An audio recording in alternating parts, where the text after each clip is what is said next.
Kayak Fransiskus juga bukan hanya tanda di sini memar atau merah atau enggak, ini bleeding terus begitu ya. Jadi mengikuti Yesus itu bukan hanya ajarannya, kata-kata di sini gitu ya. yang verbal, bukan gitu. Ikuti itu tadi luka merasa sakit tuh. Kayak apa sih saya disesah itu gitu. Sony masih ngikutin Yesus sampai jadi seperti ya. Itu tadi luka. Kenapa? Maboknya.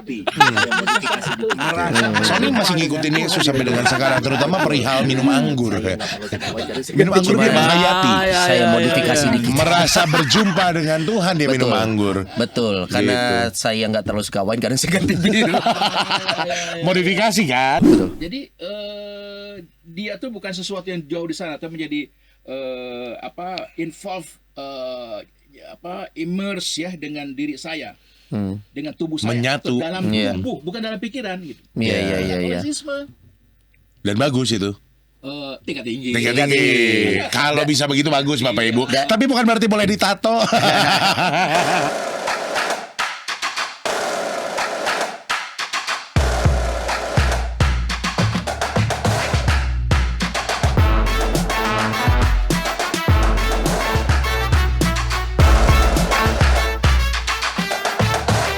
Action.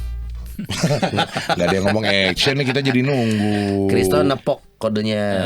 Kalau Kalau Kristo on nepok. Steph action. Gitu. Karena kalau Kristo kan biasa urusannya sama audio, nepok dong cukup dia.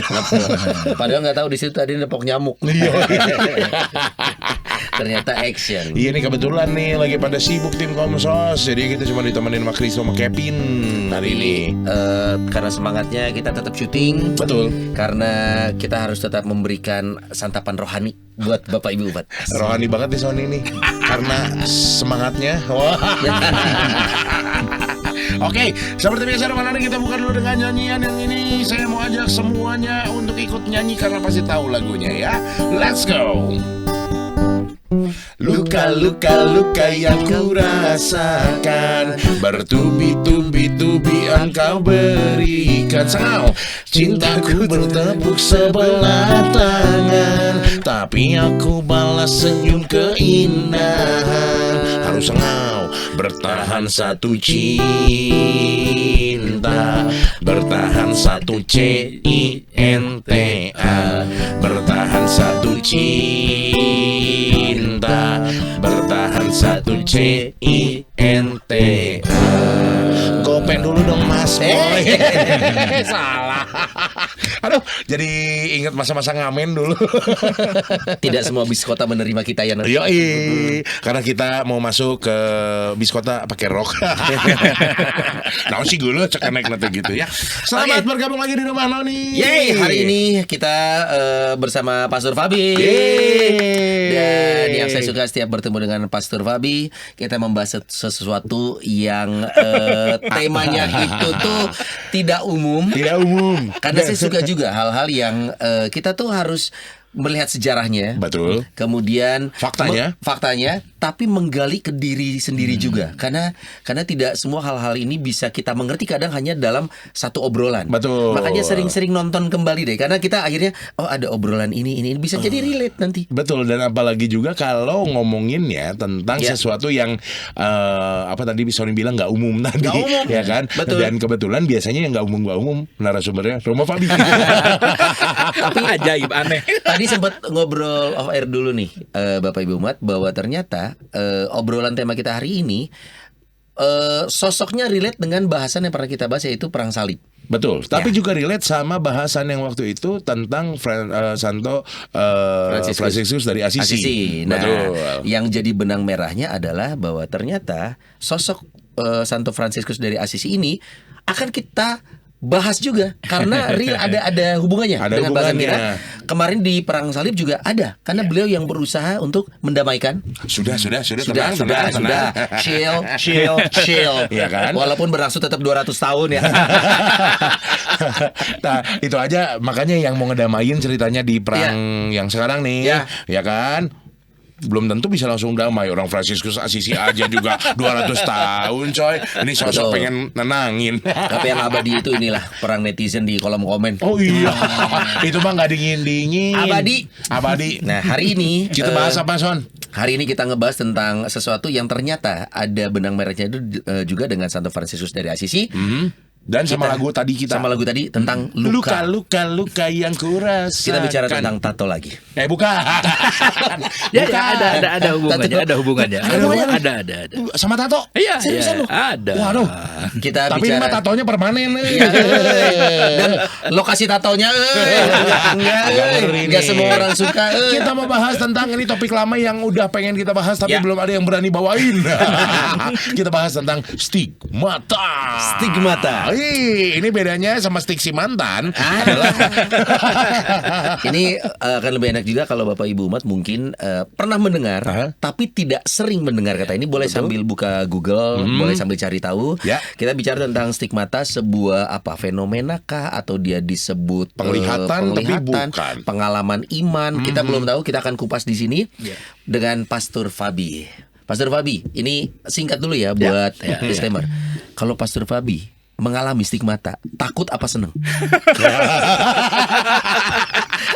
Buat disclaimer dulu nih, buat pertanyaan Pertama langsung Pastor nolak. Fabi, betul. Mungkin takut ya. Yang pertama pas spontan saya kayaknya takut ya. Secara humanis, Iya. takut kali kita Iya, ya. takut karena sakit ya. Takut kalau misalnya saya orang berdosa diberi tanah supaya saya jadi suci, ya enggak? Gitu. Atau suruh bertobat. Betul. Ya, bertobat atau kalau saya dianggap suci, berarti kan saya harus membuktikan bahwa suci kayak apa. Iya. Kalau nggak bisa gimana dong? Ya. Tapi kalau saya juga akan takut bahwa Iya, sama. saya takut dicap bahwa saya adalah orang berdosa. Karena dikasih siksaan yang begitu beratnya. Ya, misalnya. Karena Bapak Ibu umat mungkin ada yang pernah ingat dulu tahun berapa, 99 ya, sempat dijadikan film itu di mana ada kejadian stigmata yang dialami oleh seorang ateis waktu itu. Betul, itu walaupun filmnya kategorinya thriller horror fiction, tapi sudah jelas itu inspired by stigmata real event. Karena kan kita ngomongin stigmata itu sungguh-sungguh ada, faktanya ada yang mau kita kupas sekarang. Ini kalau kata Sony tadi Pastor lebih ke fenomena, lebih ke pengalaman iman, spiritual, apapun penglihatan atau gimana? Cuman dia doang yang merasakan atau orang lain bisa lihat juga? Ya, ini menarik. Ya, yang ingin saya katakan itu kejadian ini banyak bagi orang Katolik. Roma, ini menariknya ya. Katolik Katolik Roma, spesifik sekali ya, Mu, ya? Iya, sangat spesifik. Jadi bukan Katolik Timur, Ortodoks begitu ya. Iya. Dan juga Protestan. Heeh. Yesusnya sama gitu ya. Tapi kalau kok hanya Katolik Roma yang paling banyak. Ya. Nah, itu saya mengamati jadi bahwa memang agama Katolik Roma itu visual ya. Oke. Jadi misalnya kalau salib pun harus ada korpusnya Iya. begitu ya. Yang bahkan salibnya pun mungkin harus ada yang horrible lah gitu, ada berdarah, bleeding begitu ya enggak? Oke. Yang kayak gitu ya. Dramatis. Dramatis gitu ya. Atau patung-patung begitu toh. Ya. Nah, karena visual berarti kan lawannya kan tidak verbal, tidak kitab suci Alkitabiah gitu ya. Dengan mengamati itu berarti saya ini bukan hanya menyembah, tapi bahwa saya ingin menjadi seperti yang disalib itu. Jadi dicontohin begitu, Dicontohin pakai visual. secara visual ya. Di agama lain enggak? Iya, iya. Ya di Protestan misalnya tidak ada korpus, tidak ada patung gitu ya. Pokoknya ikonoklas lah mereka ya. Timur itu tuh lebih ikon saja, ada gambar-gambar tapi tidak plastis ya, bukan seni plastis, bukan patung-patung gitu. Iya, betul. Jadi kurang. Itu satu yang alasan tadi ngomong saya akan menjawab ini fenomena, ini misteri, ini apa gitu ya. Nah, yang kedua itu orang Katolik itu menarik. Teologinya yang paling utama itu adalah imitasi, meniru. Oh. Jadi kalau kamu ingin sempurna, ya ikutilah Yesus. Iya. Itu kan ada dalam kitab Jadilah sucinya. seperti. Jadilah seperti Yesus. Maka nama bahasa Latinnya itu adalah alter Christus gitu ya. Jadilah alter Christus, Kristus yang lain. Itu tuh ini terus dicekoki terus ya, imitatio Christi. Itu tuh dicekokin. Karena memang kebetulan di Injil juga ada. Inilah putraku yang kukasihi, kepadanya aku berkenan. Ya, ikutilah dia. Jadi perkara mengikuti. Nah, mengikutinya ini menarik. Jadi bukan secara moral kalau saya jadi baik, ikuti seperti Yesus yang baik itu. Bukan. badannya juga, hidupnya juga, fisiknya juga, itu namanya radikal gitu, mengikuti ini itu. Jadi kayak konsep mirroring. Kalau kita ingin menjadi idola kita misalkan, kita akan melakukan apa yang dia lakukan. Gitu. Copy paste berarti.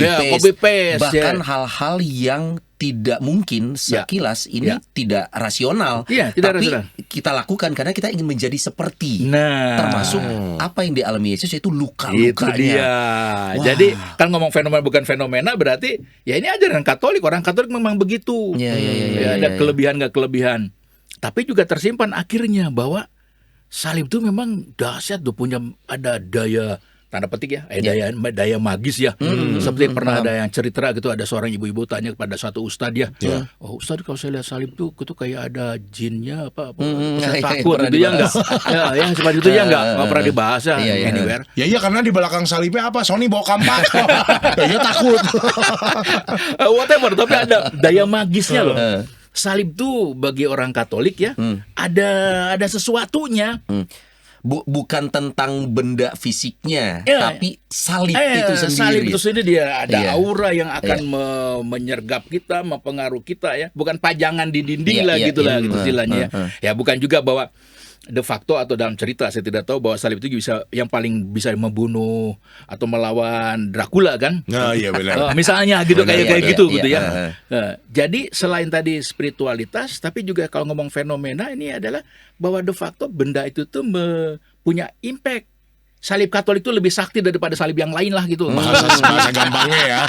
Bahasa gampang. Makanya hati-hati dengan salib kita gitu ya enggak. Jangan ngasal menggunakan salib gitu misalnya. Nah, jadi antara kalau ngomong tadi fenomena atau memang spiritualis Katolik begitu. Nah, dan ini kalau kita masuk ke definisi nih ya, Pak Surya, ini sangat spesifik sekali loh. Definisi stigmata nih kita boleh rangkum nih Bapak Ibu. Kemunculan tanda atau luka fisik secara tiba-tiba pada tubuh seseorang, dan luka fisik ini biasanya atau hampir pasti ini seperti yang Yesus alami saat menuju kematiannya.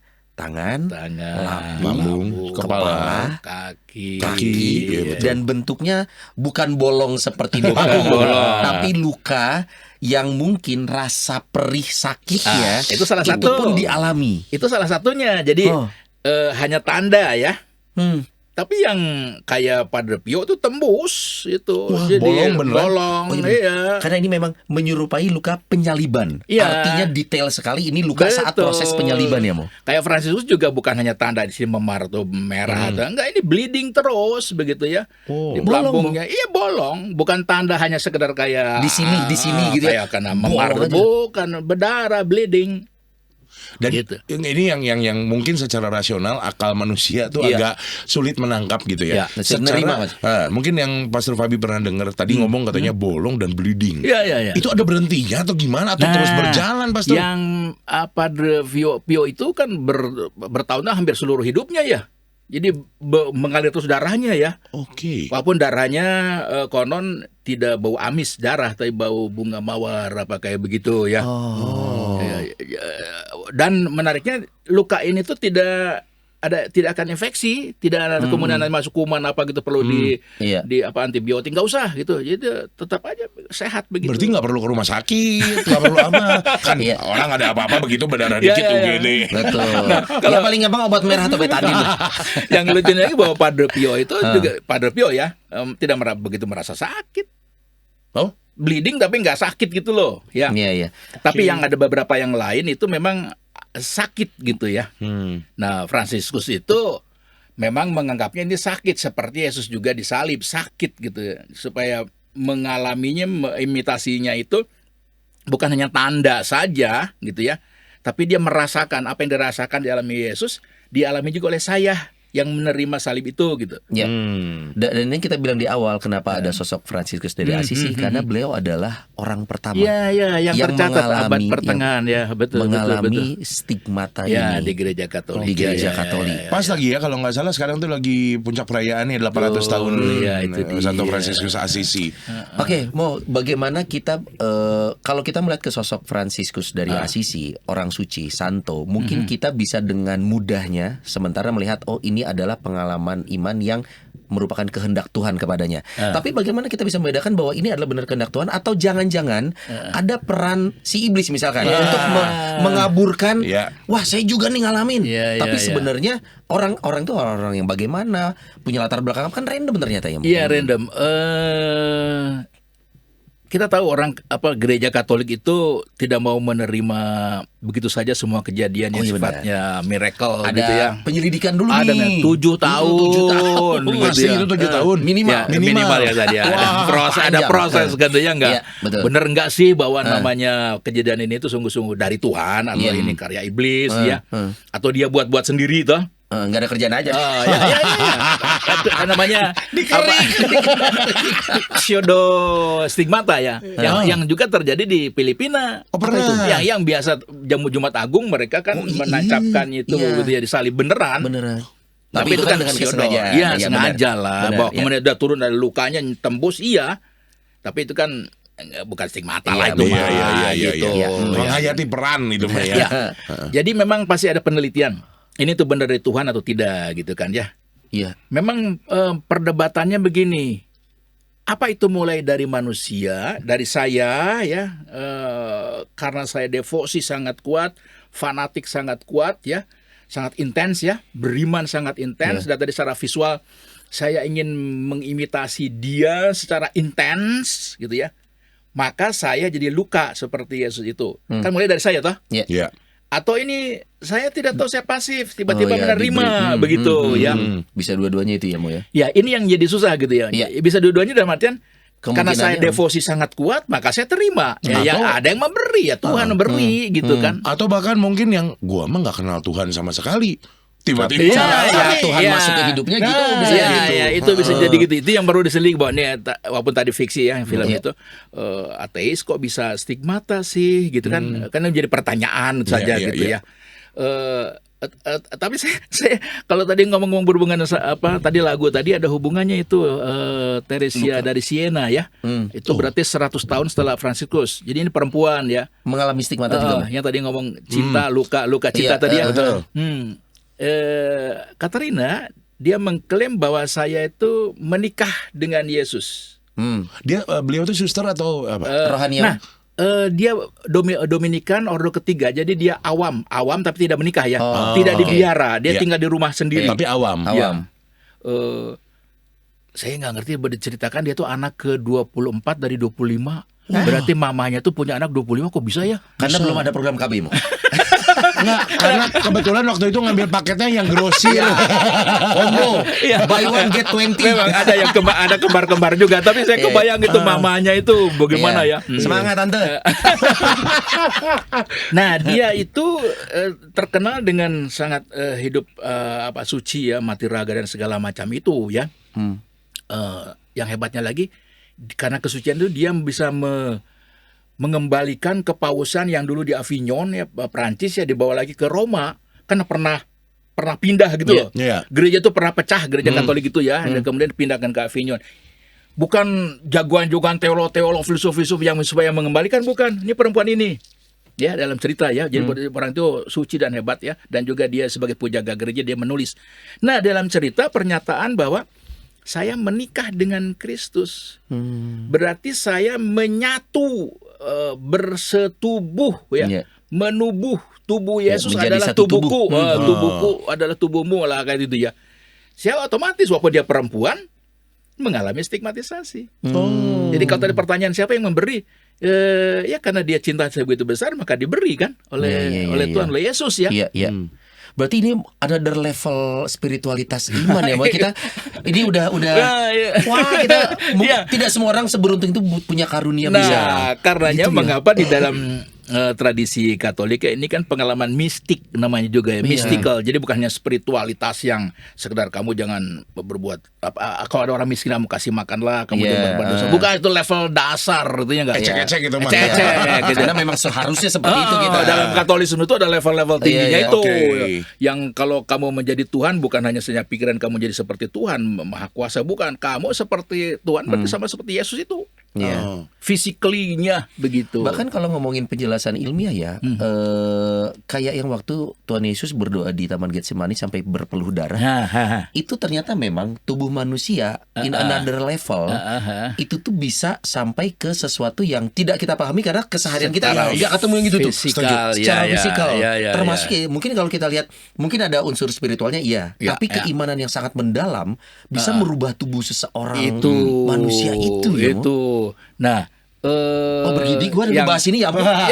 Soalnya gini, kalau ngomongin tentang bleeding ya, kayak kemarin anak gue juga bleeding tapi dari hidung. Mimisan. Balik lagi kan, another level spiritualitasnya.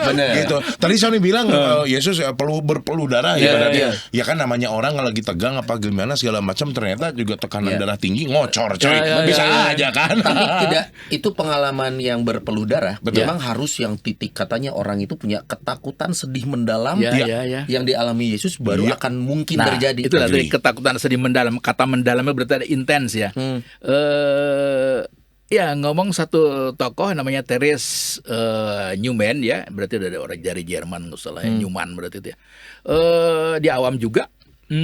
Tadi ketika ngomong-ngomong bleeding tadi bukannya di luka-luka dia, tetapi dari matanya. Air nangis. Ya, nangis itu darah gitu. Kan kalau mengatakan ya itu proyeksi diri atau sugesti karena Yesus dipaku, maka sekarang kamu juga luka itu sugesti ya, suggestion ya, jadi supaya sangat intens, maka proyeksi ya, tadi mirroring tadi ya, menjadi saya juga seperti itu. Kali ini kan Yesus tidak mengalis darah. Tapi perempuan ini mengalis darah. Ilmuwan lebih bingung lagi. Betul. Jadi bukan sekedar proyeksi dong kalau begitu mah gitu. Iya. Apa eta teh? Mana dia teh anoreksia ya, 36 tahun tidak makan nasi, roti apa segala macam, hanya makan tubuh Kristus aja ya, itu kan.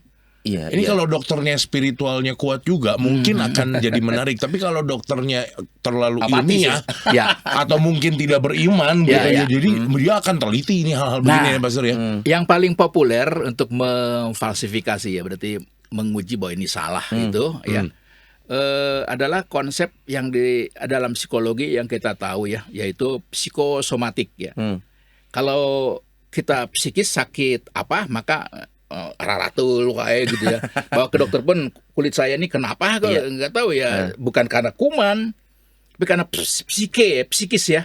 Psikismu, pikiranmu membuat menjadi sakit badan. Iya, bisa itu. Ya, namanya psikosomatik gitu kan ya. Jadi ada apapun yang ada dalam badan ini itu karena tersuggest oleh psikis itu ya, gitu ya, psikologis. Nah, banyak yang mengatakan begitu. Ini tuh hanya ya psikosomatik lah, karena emang tubuh tuh ada hubungannya dengan roh jiwa kita gitu loh ya. Kalaupun iya ya berarti memang dia mensugesti dirinya dan keimanannya berarti sedalam itu. Seandainya tadi secara psikologis, tapi kan de factonya kayak Sony kan psikosomatik tuh dia. Karena ada beban pikiran dia nggak tinggi-tinggi. Betul. Dari kecil. Karena bebannya. Kalau dia sama badan dia. Kalau Nodi kepikirannya ragi terus. Makan bayam terus. Ragi sama cukai. Tapi benar, ini ya, namanya stigmata, kembali lagi stigmata ini bisa random terjadi begitu saja ya Romo ya. Tidak ada bakat-bakat kelihatan dulu dari kecil kan. Makanya tadi ada yang awam, ada yang rohaniawan. Yang belum itu apa coba? Yang Kristen Protestan? Ada Katolik. Ada. Memang saya mencoba menganalisa. Ada sih satu orang ya dari, mungkin dia Calvinis saya tidak tahu, tapi dari Baptis ya, Protestan Baptis ya di Amerika ya. Modern juga. Nah, itu juga pertanyaan, kok dia bisa gitu. Saya apakah dia itu seperti Sony gitu saya. Kalau saya lihat dalam beberapa tahun ke depan mungkin Sony belum Katolik akan stigmata. Diingetinya lewat stigmata. Aduh, serem juga ya. Bukan diingetinya karena bergaulnya dengan Katolik, baca buku Katolik, baca buku Katolik, pinjam buku sama Pastor Fabi, punya patung Katolik gitu ya enggak. Istri juga Katolik. Make sense juga ya. Tapi itu dia yang mau kita bahas ya, bahwa ternyata serandom itu benar. Dan sejauh ini data ini yang tercatat kurang lebih 300-an itu tahun 62 yang tercatat 300-an. Iya, iya. Mungkin perkiraan tadi ngobrol dengan Pastor Fabi bisa 400-an something. Sekarang ini Itu pun yang tercatat. Mungkin bisa aja ada yang tidak tercatat, yang terjadi di daerah mana, yang dia tidak mengerti ini apa. Dan tidak mau banyak orang memberi pengen. Saya tidak, karena saya mengalami stigmatisasi ya. Dia menyembunyikannya tadi kan. Takut aib jadinya disebutnya. Dia nanya pada saya, takut nggak? Tadi ada yang dia mengalami itu, dia jangan sampai orang lain tahu ya gimana sembunyikan. Malu gitu kadang. Gitu. Karena untuk sebagian orang mungkin bisa ditandain bahwa dia tuh orang berdosa, orang aib gitu. Makanya ya dikutuk ibaratnya. Disiksa, disalib gitu ya. Mungkin yang tidak mengerti luka tubuh Yesus dan mungkin dia tidak mengenal Kristianitas gitu ya. Apaan nih? Kenapa di sini gitu? Mungkin kita makin random. Mengapa di sini juga menarik ya, dalam beberapa kasus stigmata tuh ada yang di sini, ada yang di sini. Iya betul, beda. Itu kan kisah penyaliban juga katanya ada yang di sini, ada yang di sini. Itu. Nah, jadi kalau mau membuktikan secara historis nggak usah menggali arkeologi ya. Lihat orang mengalami stigmatisasi banyak yang di sininya tuh banyak yang di sini. Katanya ada yang bilang sih di sini karena nadi langsung kena. Makanya untuk membunuh membuat orang cepat mati. Lalu juga kalau logika, kalau di sini dipaku di kayu salib sobek. Ya, karena berat tubuhnya. Gitu. Katanya gitu. Balik lagi ada beberapa metode. Cuman ya ini Pastor yang menarik. Satu, yang punya luka stigmata, mungkin dia menyembunyikan dari orang lain, bisa jadi karena mungkin disangkanya aib, takut disangkanya aneh, takut kalau dia di pedalaman, takut disangka penyihir ya, soalnya kalau di film-film gitu kan. Nah, tapi pertanyaan saya yang juga sudah terdokumentasi dan diakui oleh gereja Katolik bahwa dia adalah juga punya stigmata ini, mengalami stigmata. Kenapa untuk beberapa kejadian malah juga tidak terpublikasi ya? Untuk yang mengalami stigmata ini, contoh orang itu tidak mempublikasi atau orang itu tidak mempublikasi atau gereja Katolik tidak mempublikasi misalkan gitu, karena kita yang tahu cuma sampai mentok sampai Padre Pio nih misalkan. Apakah itu yang terakhir disahkan atau memang banyak Pak, ada terpublikasi juga. Tadi kalau tadi Sony menyebutnya 300 itu, ya itu termasuk yang dipublikasi bahwa sangat populer ya, sangat viral. Nah, itu mungkin pertanyaannya, kok nggak viral sih gitu ya? Belum usum medsos.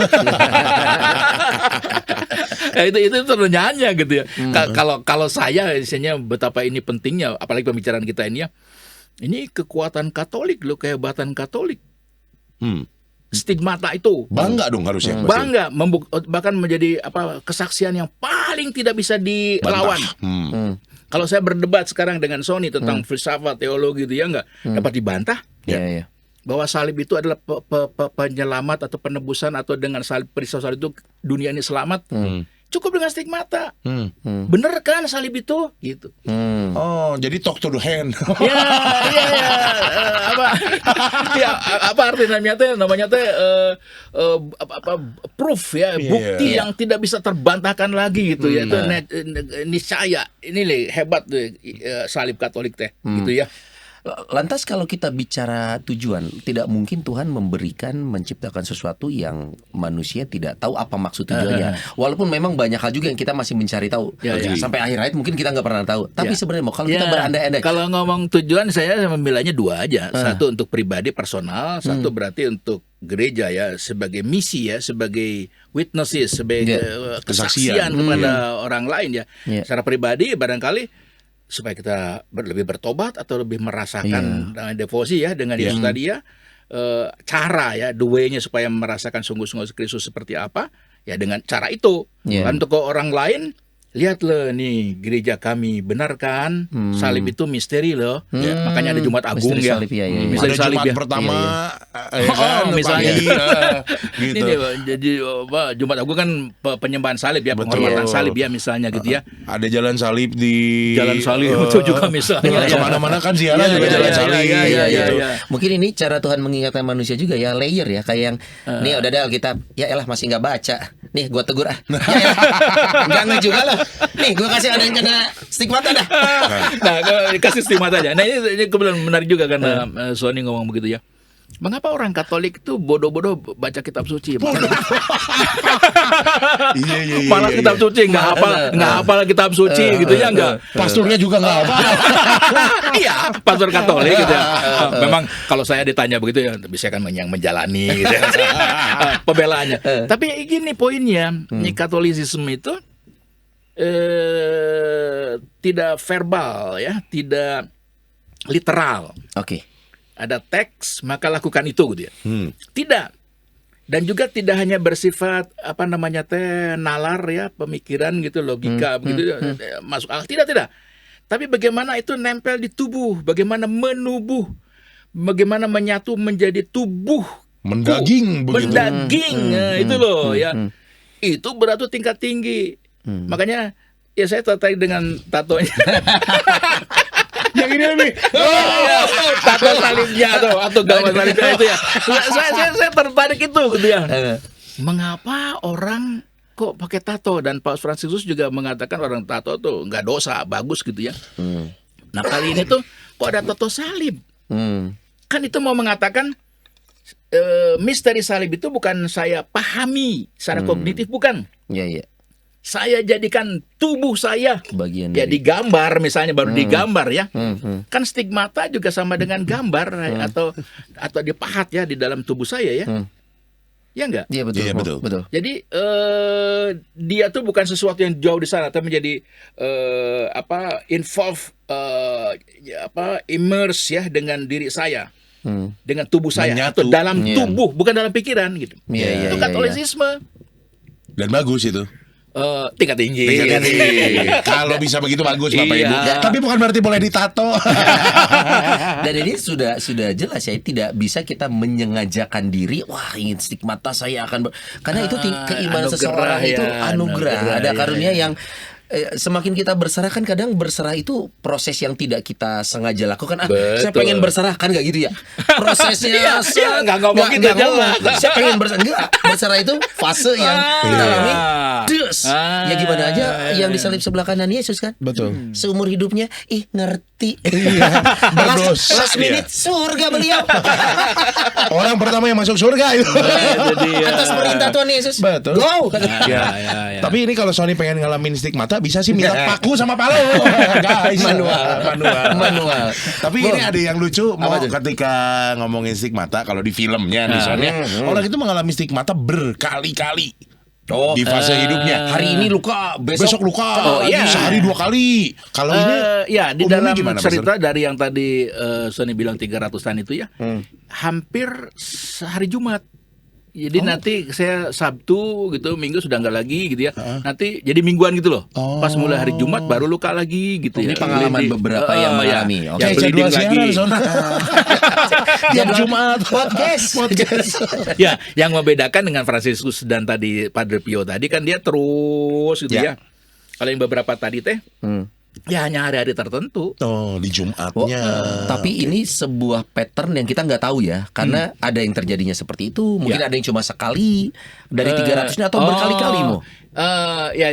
Saya tidak bisa mengukur itu. Iya, Ya. kita Tapi harus- tadi bahwa kapan itu sering suka terjadinya itu tadi, karena kan bukan berarti pernah mengalami nanti kapan lagi mengalami, tapi ini setiap Jumat ngalami gitu ya. Oh gitu Mo. Dari yang tercatat ini Dari yang ceritanya. itu ya. Apa hanya sekali kemudian hilang juga? Nah, itu yang Nah, saya itu. tidak punya data, tidak tahu. Nah kita harus ya kalau mau Bapak Ya. Ibu ada datanya boleh di kolom komen. Ya, betul. Karena kita juga source-nya nggak banyak kan. Nah, itu dia, Mas. Kenapa stigmata ini tidak, kalau bahasa medianya, tidak seksi untuk dibahas di lingkungan gereja ya? Kita lebih suka membahas sesuatu yang sifatnya normatif, bla bla bla. Kenapa stigmata Saya tidak nggak tahu, karena saya rohaniwan sih biasa ya, ada atau bagian dari yang harus saya ketahui ya. Oke. Tapi kalau bawa umat secara populer, apakah sama dengan saya mengajari teologi mistik kepada umat, itu kan berarti terlalu tinggi ya, sementara atau kalau itu tingkat universiternya, ini mereka SD aja belum gitu ya. Jadi seakan-akan pendidikan Katolisisme harus yang dasar-dasar dulu gitu ya. Oke. Nggak tahu ya. Tapi dalam artian nggak populer itu, apakah tidak pernah dibicarakan, tidak pernah dikatakan dalam katekesi apa kayak gitu? Memang itu pertanyaan. Iya, iya. Harusnya sih kalau namanya Katolik Harus semuanya, harus. termasuk stigmata. Karena itu kan bagian dari yang bagi saya klaimnya paling Katolik lah gitu ya. Justru itu. Karena di gereja Kristen atau gereja Katolik Timur ya tidak itu. Iya betul sih. Hanya di kita. Kayaknya jarang misalkan kumpul keluarga. Iya. Sini nak, mama mau cerita tentang stigmata. Kayaknya jarang. Stigmata ini juga kan secara secara bahasa gitu namanya stigmata. Sebenarnya asal kata muasanya dari apa sih? Ya, tanda bahasa ya stigma, bahasa Yunani ya, stigma ya tanda itu, dan itu bisa dilihat tanda-tanda yang waktu penyaliban Yesus itu sendiri. Gitu. Mau kalau begitu, kalau orang-orang yang mengalami stigmata, bisa kita bilang mereka mendapat karunia? Kalau memang pada akhirnya gereja menyatakan, oh ini pemberian Tuhan ini tidak sesuatu yang dibuat-buat, atau ini bukan karya iblis yang, karena orangnya kan random nih, 7 tahun penelitian juga pasti banyak elemennya. Tadi buat mereka itu bersyukur harusnya, Ya tadi, persis tadi pertanyaan Nodi ya. Jadi apa yang diberikan rahmat gitu ya, atau saya membuatnya sendiri atau karya setan. Kalau tadi ngomong karya setan itu kan berarti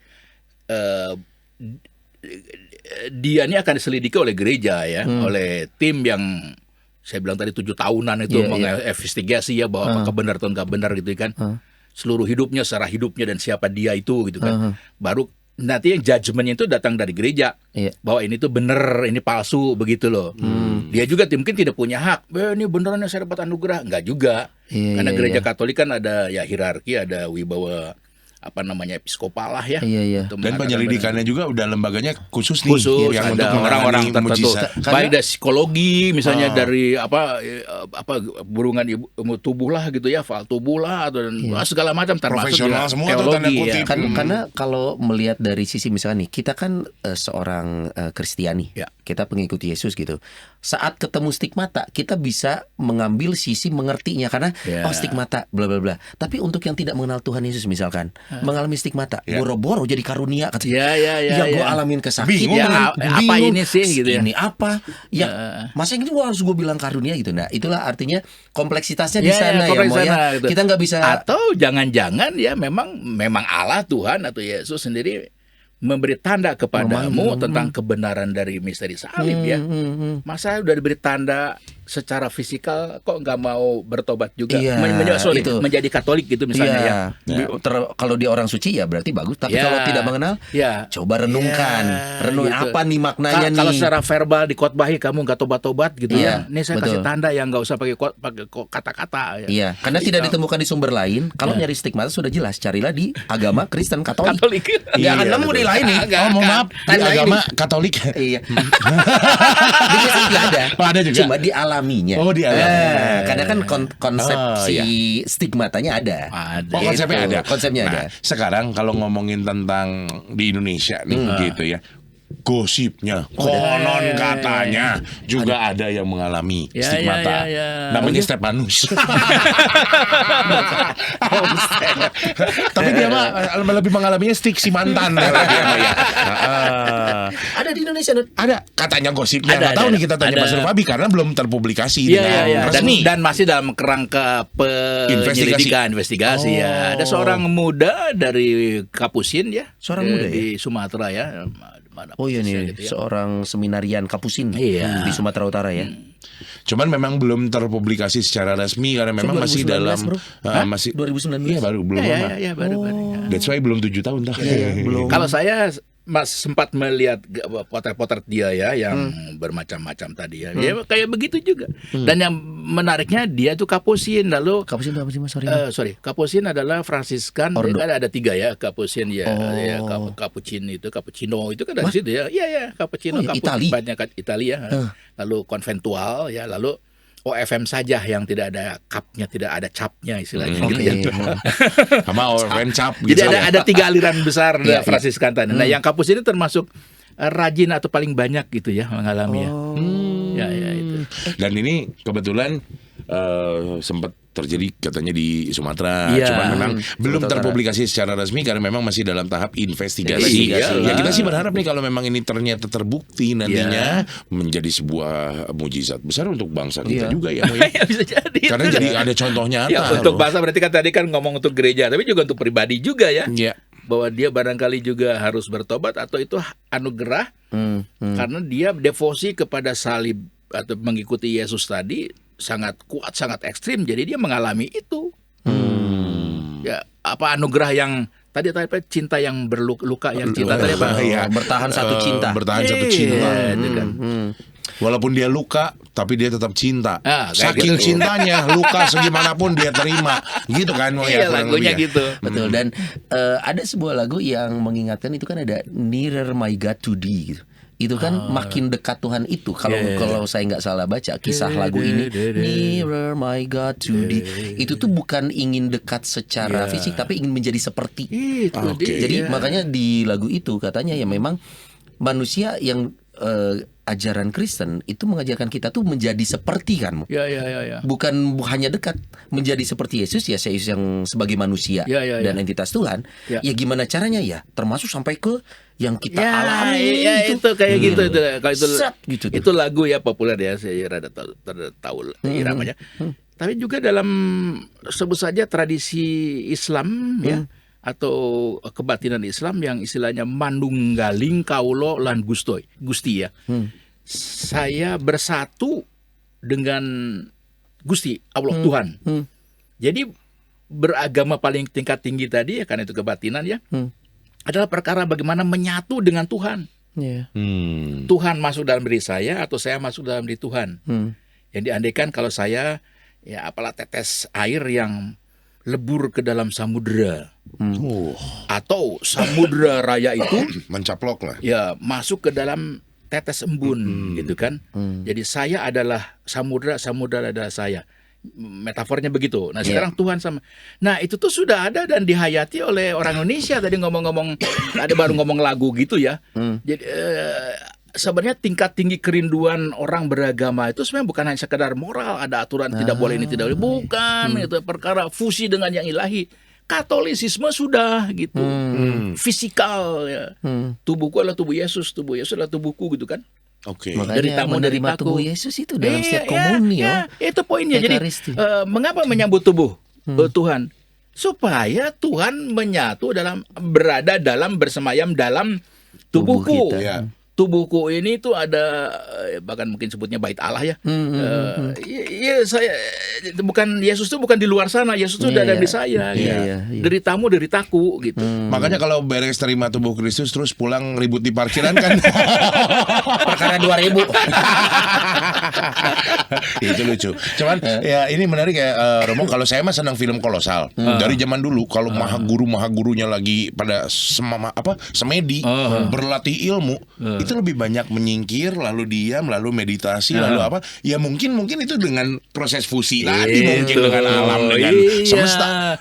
Makanya ada gerak silat namanya harimau gitu ya. Harimau coklat. Iya, harimau masuk dalam diri saya. Aing mau siap. Mau aing. Persib no aing. Puncak dingin ya. Iya, dingin puncak. Jadi kan semua cakar-cakar apa kan jadi maung ya. Ya, seperti gitulah anggapannya.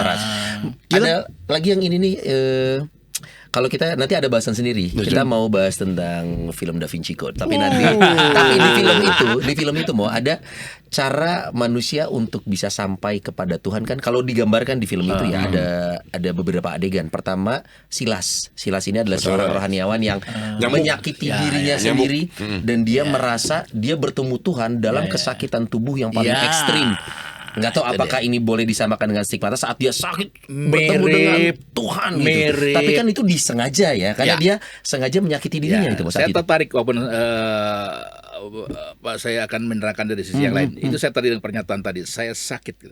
Karena begini, ini masih spiritualitas Katolik atau teologi Katolik ya. Istilah simpati atau simpatia, simpatos. Sim itu berarti memadukan.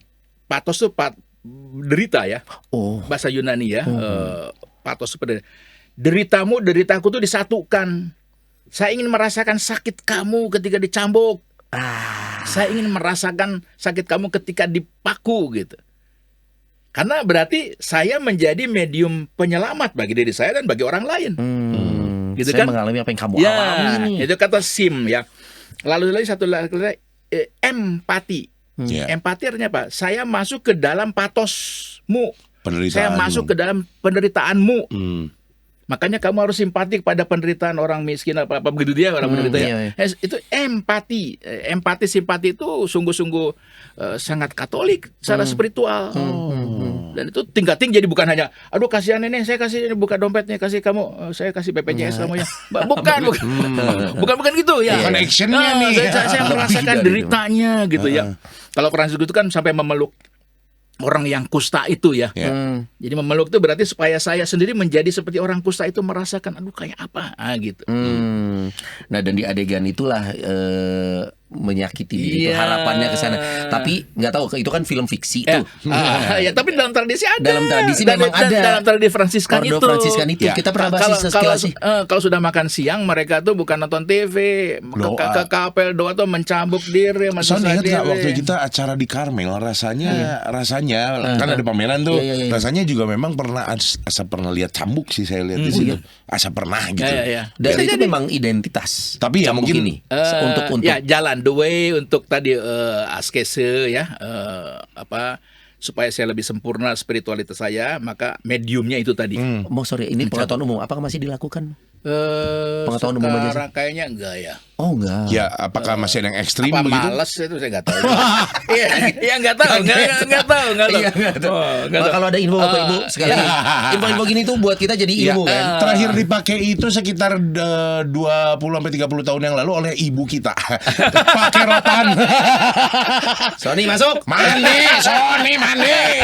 Ya 30 tahun yang lalu lah maybe ya gitu. Terakhir dipakai oleh ibu-ibu kita. Belajar lu nol lagi. Iya itu tuh ya yang digambarkan di film itu ya. Jadi beberapa bagian memang diambil Dan Brown itu sesuatu yang mungkin untuk ada di kenyataannya. Kita bahas nanti ya. Dan itu saya kembali lagi yang penjelasan tadi. Jadi mengikuti Yesus itu bukan hanya ajarannya, kata-kata petua-petuahnya yang verbal, bukan gitu. Ikuti ya itu tadi luka merasa sakit tuh kayak apa sih saya disesah itu gitu. Sony masih ngikutin Yesus sampai dengan sekarang, terutama perihal minum anggur. Kenapa? Minum anggur dia menghayati. Saya modifikasi dikit. Merasa berjumpa dengan Tuhan dia minum anggur. Betul, karena saya nggak terlalu suka wine karena saya ganti bir. Modifikasi kan, yang penting. Karena anggur itu kan dalam bahasa Latin in vino veritas. Kebenaran itu ada pada anggur. Terima kasih.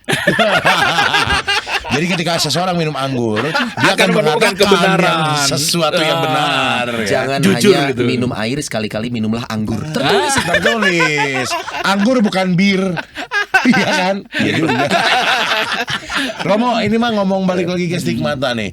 Kalau kita pede aja rumah Noni terus ditonton dari mana-mana. Amin. Ya. Ya. Kalau ada sanak saudara atau mungkin keluarga atau juga mungkin umat yang mengalami stigmata, langkah apa yang harus dialami? Karena mungkin kebingungan itu nomor satu ya.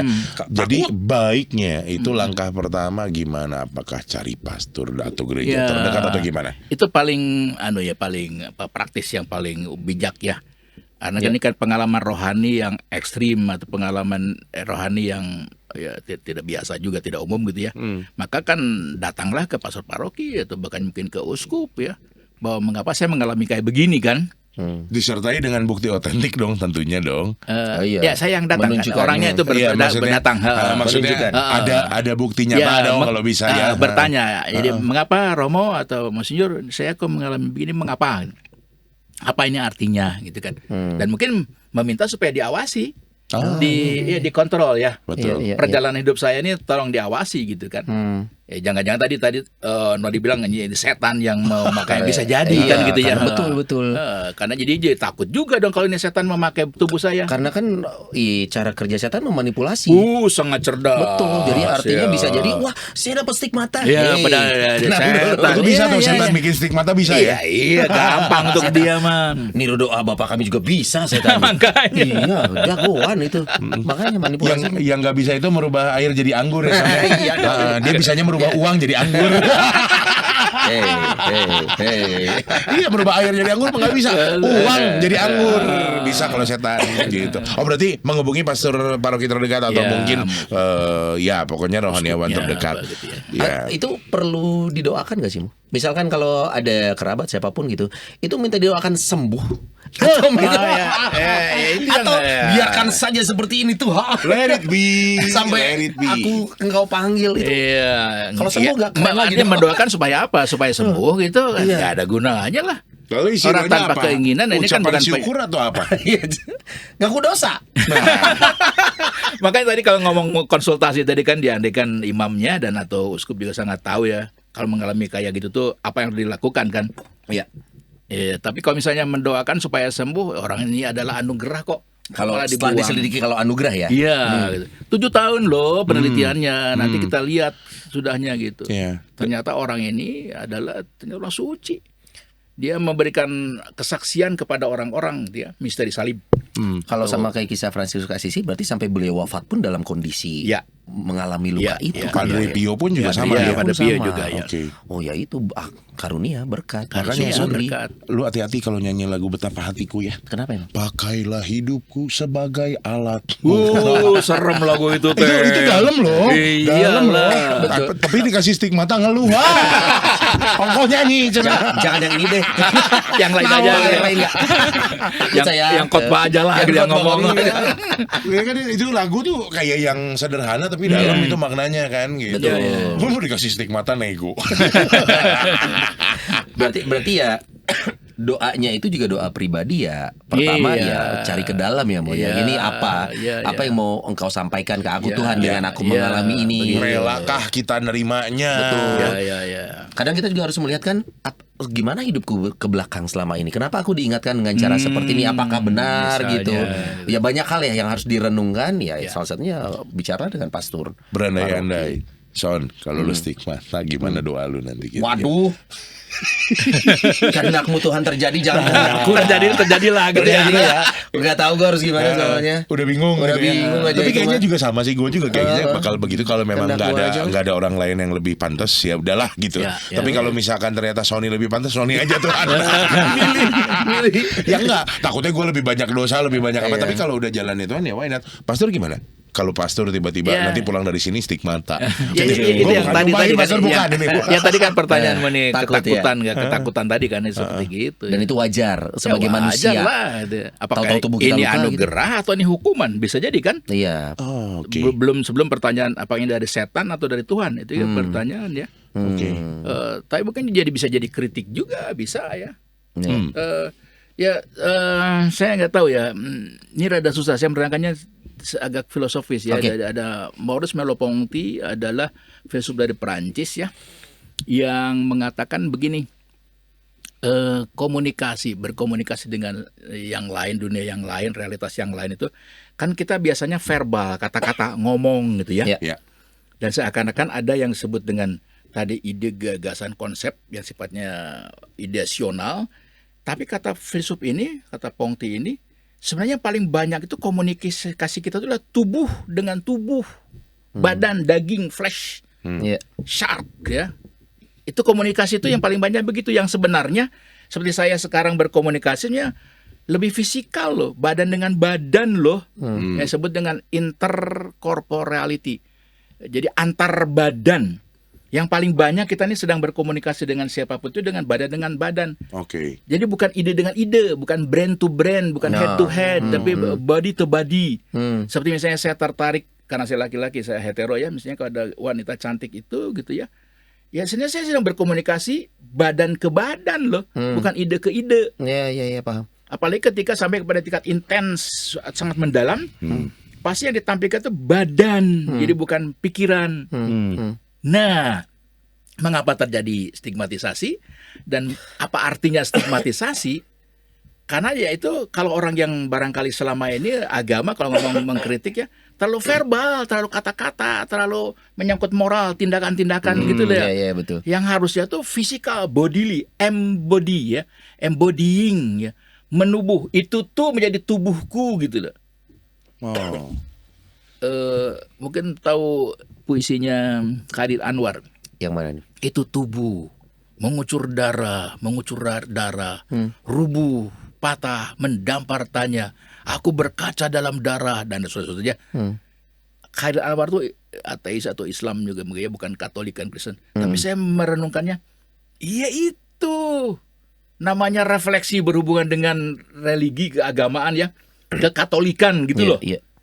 Jadi bukan yang dipahaminya secara kognisi, tetapi badan, tubuh, darah yang fisikal, yang real di depan yang real pandangan gitu. dia gitu ya. Dan untuk sampai di sana ya berproses manusia ini yang nggak bisa kita Berproses. planning. Iya, harus itulah. harus gimana cara kita mendekatkan diri ke Tuhan, Iya. pengalaman hidup, melihat ke dalam, Betul. berdoa, bengong kalau kata Iya. apa? Meditasi, Melamun. meditasi, meditasi ya. segala macam, berproses untuk bisa sampai ke titik Iya, itu. iya, Berproses, iya, Nggak kontemplasi. bisa tuh ujuk-ujuk sama sehari-hari Iya, lah. iya. Besok pengen sedalam itu. Iya. Jadi Berproses. karenanya mengapa orang Katolik tidak kalau salibnya pasti akan ada korpusnya, ada alasan itu. Iya, betul. Mengapa mesti punya patung-patung? Secara Ya karena visual. itu enggak nyembah bukan, Iya, tapi paham. memang saya menghayati religinya embodying gitu masalahnya. Kudu aya bukti wae pokoknya namanya. Ya kan gitu. Itu kehebatannya agama Katolik teh eta. Gitu tuh harus ada bukti yang real. Mohon maaf saya nggak bisa saya telat masuk siaran kenapa Son di foto macet ada bukti gitu. Fisikal, ya, valid. enggak? Valid. Valid. Soalnya kalau omongan nggak dipercaya. Aduh, saya suka dengan kata valid. Apa tuh? Son, saya teh mungkin belum setahun, mungkin beberapa bulannya kata valid itu saya baru mengerti. Ya, dulu pasti ngomong valid juga Iya, ya. Tapi ketika ngomong kata validasi itu ya saya belum lama loh ya, karena ketika anak-anak Gen Z ini ngomong validasi. Betul. Saya baru apa itu? Nah, berhubungan dengan stigmata ini adalah itu validasi. Validasi iman, validasi yes, kebenaran salib, validasi apa itu Iya. tuh lewat apa tanda, sign, lewat Iya. stigma, Real loh. real itu. Iya, iya. Kamu butuh apa lagi sih? Sah, sahih, inkrah, valid udah. Inkrah, valid, Ya, itu kurang saya. apa lagi? Gitu. Itu poinnya tuh itu. Tahap tertinggi itu ya. Tahap tertinggi. Udah, ini Mau kurang apa lagi, nih? gitu. Kurang apa lagi nih? Udah nih gitu. kurang lama waktunya. Karena memang kalau dipanjangin mah aduh ini teh panjang obrolannya. Cuman memang kurang waktunya. Tapi nggak apa-apa. Iya. Kalau memang ada pertanyaan yang mendesak di kolom komentar nanti perlu ngundang Pastor Fabi lagi boleh banget. Betul. Tapi kita punya janji sama Pastor Fabi kita mau bahas tentang apa buku Bedah film Dan Brown, film dan bukunya.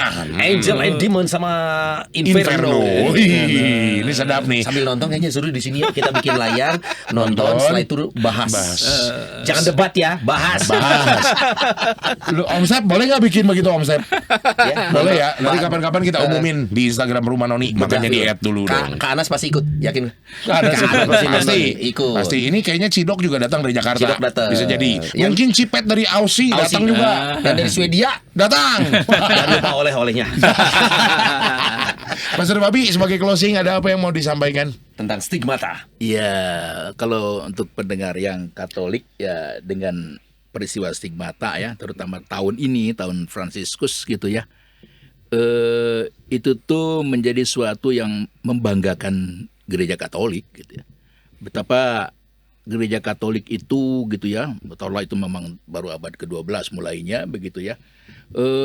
Diberi cara supaya kita semakin beriman dan semakin berdevosi ya tentang misteri salib, tentang adanya Tuhan atau kebenaran ajaran semua Katolik itu. Saya masih meminjam istilah Sony tadi, divalidasi gitu.